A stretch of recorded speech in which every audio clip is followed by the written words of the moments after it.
Hi, welcome back to the channel. In this week's video we're going to be looking at the electrics. Nick's had a bit of an electrical emergency last week coming back from the football. The windscreen wipers were giving up, the radio went off, things were failing, started to go, but he managed to limp home. So yeah, in this video we're going to be looking at and solving the electrical issues. So I think it was the Land Rover's reaction to us giving away a 1-0 lead, 97th minute.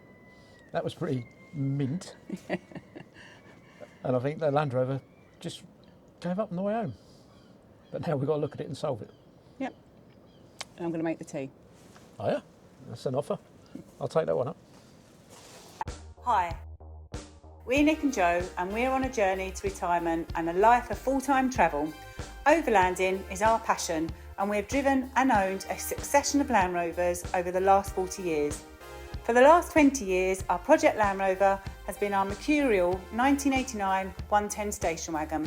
It's been a family car, occasional overlander and demanding companion.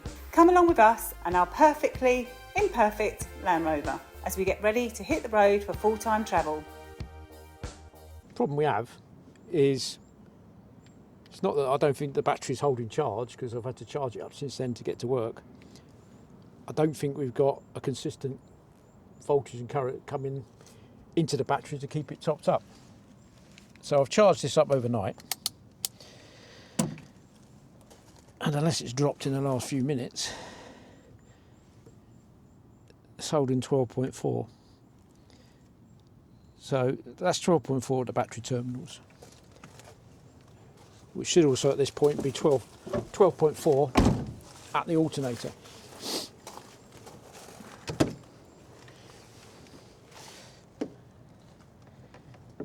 So that's 12.4 on there as well. So what the problem seems to be, and having driven it, I'd leave here putting out about 14 volts, and you've got a meter on the dashboard. But as soon as the engine gets up to temperature, it'd drop down, and then it'd keep dropping, and it'd get to a point where it wouldn't charge anymore, which suggests to me it's probably the voltage regulator in the alternator that's gone. So what I'm going to do is start the Land Rover up now, and we'll see what output we get from that, and we'll see how long we can hold that for. So at the moment, it's probably not going to pick it up very well on here, but it's saying we've got 13.8 coming out. So that should be 13.8 at the alternator and 13.8 at the battery, but we'll go and check that now.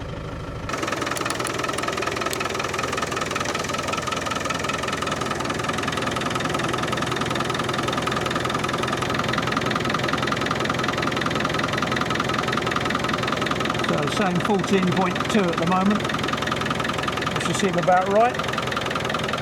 See what's at the battery.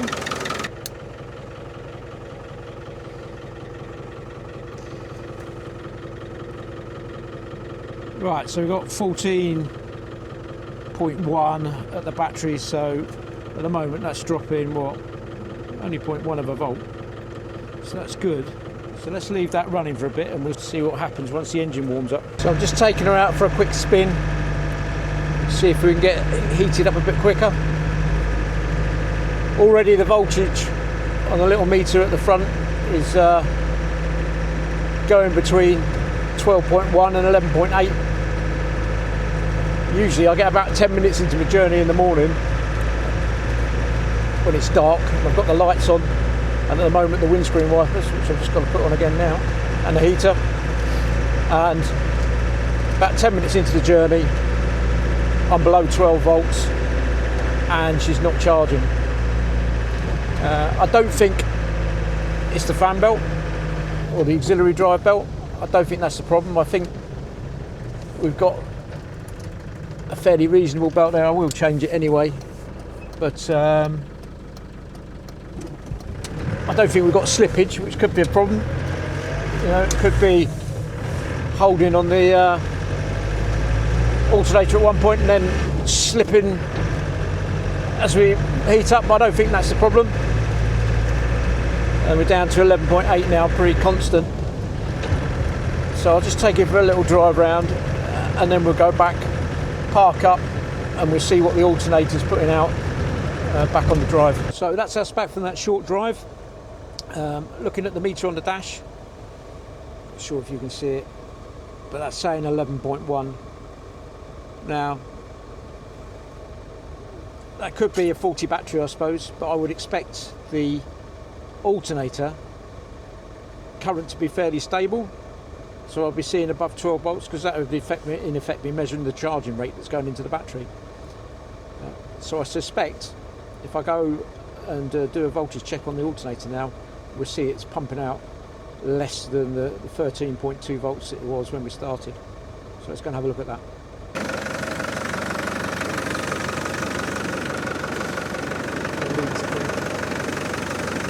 So have a look at the reel. What is that coming out? Okay, so 11.96 there. I suspect that is just the battery voltage.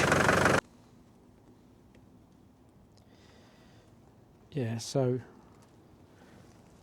pretty sure 11.96 on the battery. That's pretty much exactly the same as what was on the output from the alternator. So I'm pretty happy that the alternator is the issue. So I'm going to disconnect the positive now. Then we'll look at taking the alternator off and putting a new one on. Okay, first thing I need to do then is take the auxiliary drive belt off. Usually on this Land Rover, the auxiliary drive belt takes itself off. It's got a history from when we first purchased it. In fact, we ended up getting it home the day we bought it on a transporter, because the drive belt had gone, and the AA who were transporting us to our destination thought it easier to drive us all the way there than drive us to the nearest auto motor factors and get us a new drive belt. But that's a different story. It's also gone on a couple of French motorways as well, so I usually carry two under the seat. So now we need to look at undoing the bolts. Okay, now we've disconnected the battery. First thing I'm going to do is take the wires off the back of the alternator.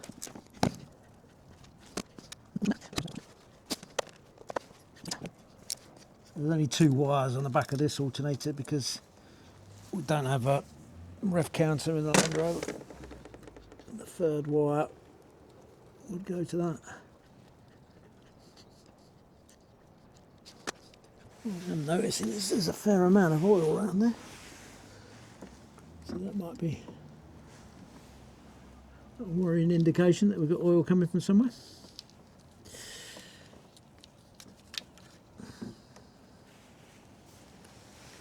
Something to look into another day. Right, so we've got to get into the bottom bolt down there. You may want to come around here, Joe. So there is a bolt just down there, the lower mounting bolt. So we'll go cracking that one now. Okay, that is a 10.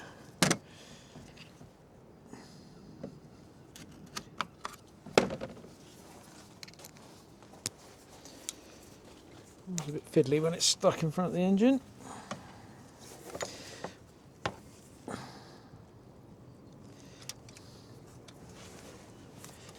It's difficult to see down there. There's a light in the Land Rover.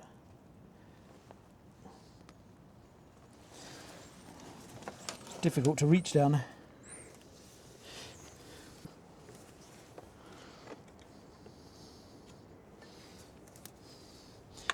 First one out. Now for the top mount.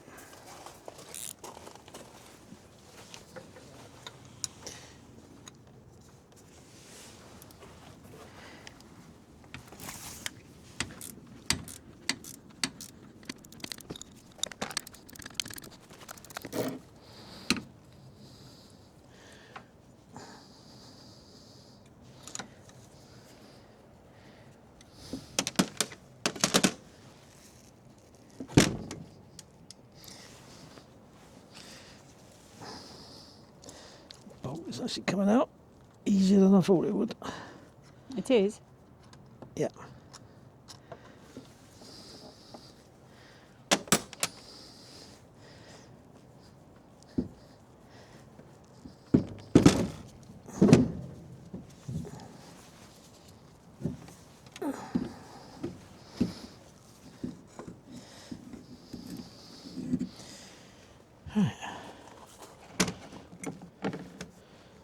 fair bit of oil around that, but don't see that being a problem. So somewhere in there is a voltage regulator that's gone skew with, I think. I'll take the plastic cover off. I could probably find it. But what we do, better to be safe than sure, we'll swap out the alternator. Can always rebuild that one later. You mean safe than sorry? Better safe than sorry. We'll swap out the alternator. We can always try rebuilding that one later.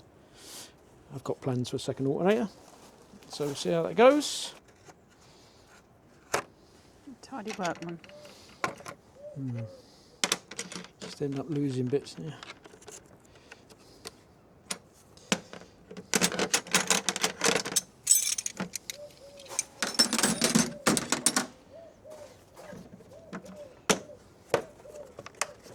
So hopefully that should be everything there, tidied away that I need to put it back together. That's all the bits that we need. Go on. Right, let's get the new one. See what the latest eBay purchase has brought us. Not the most exciting unboxing event of the year, I wouldn't have thought. But if it solves our problems, I should be more than happy.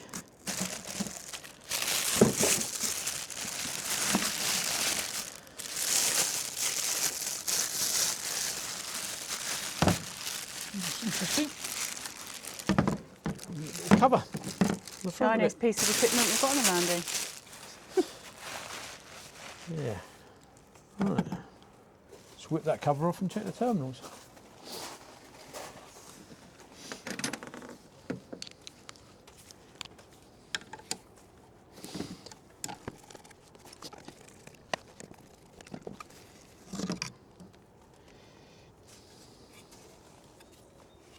Actually quite meaty, that. That's safe than sorry, I guess. Okay. So B plus, so that'll be where the cable to the battery goes. That'll be the charge light for the dash, and that would be if you had a rev counter on. So I'm only going to use those two. I suspect the biggest problem will be the gap for the top bolt. Might have to manipulate the split collar that's in there. At the moment, it's right back, so that should be all right. But if it was protruding this side, then I'd probably have to knock it back to get in there. So it's probably worth me just cleaning up the mounts to make sure we get a good connection. Let's get a wire brush on them.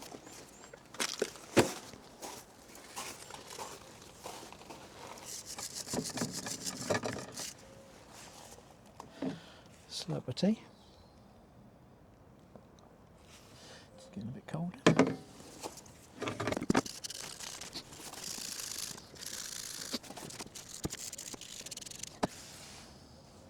Good.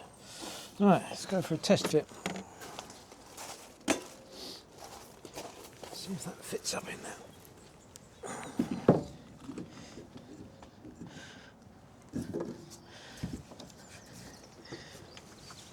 Okay, that's good. That fits in there nicely. Right.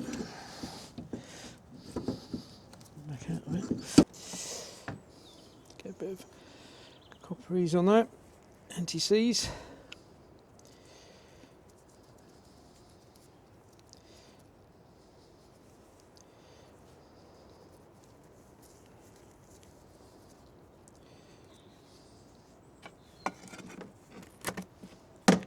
Now what I have is slippery hands.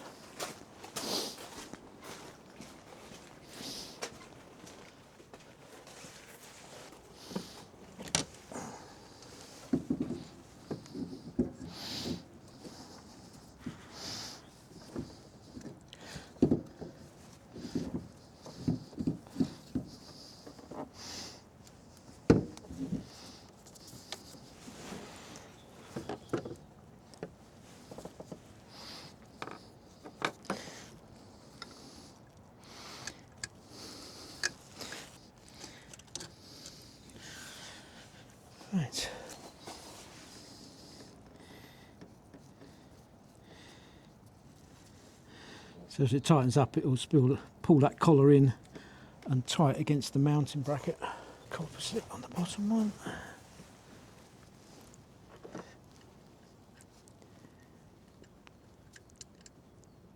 Of course, you're doing this blind. What I need is a electric ratchet. Have we not got one? No. Like a ratchet for a socket, but an electric one. Maybe you could treat me for my birthday. Oh, happy birthday, Nick. It's a long while. There's a lot of repairs between now and then. Might just have to bite the bullet and buy one. Yeah. I think it'd be worth having one to keep in the Land Rover anyway. I'm surprised you haven't got one, to be honest. Well, I've got an air one, but my compressor's probably not good enough to run it these days. Doesn't worry me, that oil though. We've definitely got oil coming from somewhere. Could be a... Oh, down there. Yeah. Maybe the rocker cover seal's gone. Have a look in a minute. Right, leave that one, nip that one up in a minute. Just check the torque settings for that. Let's get the top one bolted up.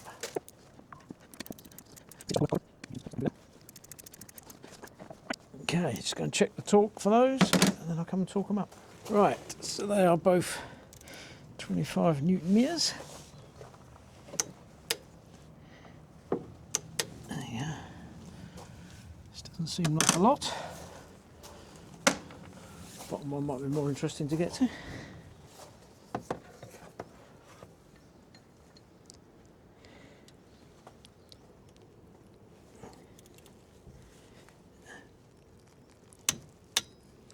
There she goes. Right, so that's both of those torqued up. Next up, electrical connections. Give those a clean.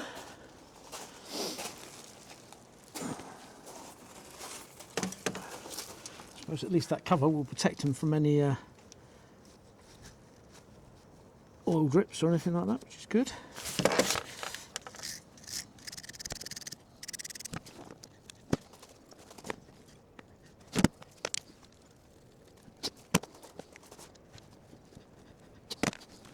I mean, that's the one thing that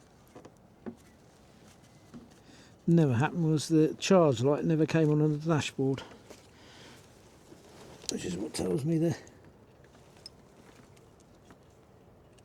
alternator was probably spinning but not throwing anything out. And that should be that. Let's get the cover on. So let's get the spanners set up. Alright, of course the belt will move now. Of course, the game with a Land Rover is trying to do as much as you can whilst removing as little as you can. Obviously, it's a lot easier if you take the fan cowling off, but then you have to put it all back on again.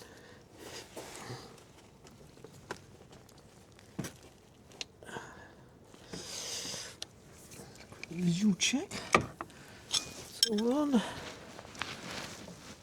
Yep. Right. Okay, so I've left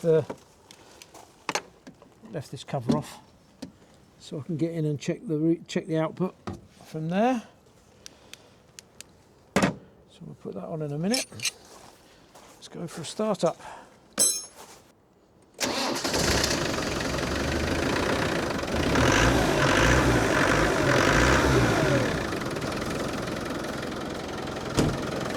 That's saying 13.8 on the dash, but then it did to start with the other one, but it used to die down quite quick.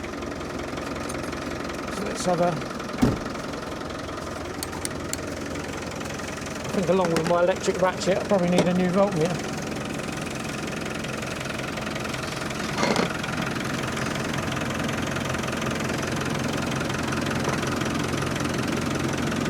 Right, so that's pushing out a healthy 14.5 at the alternator,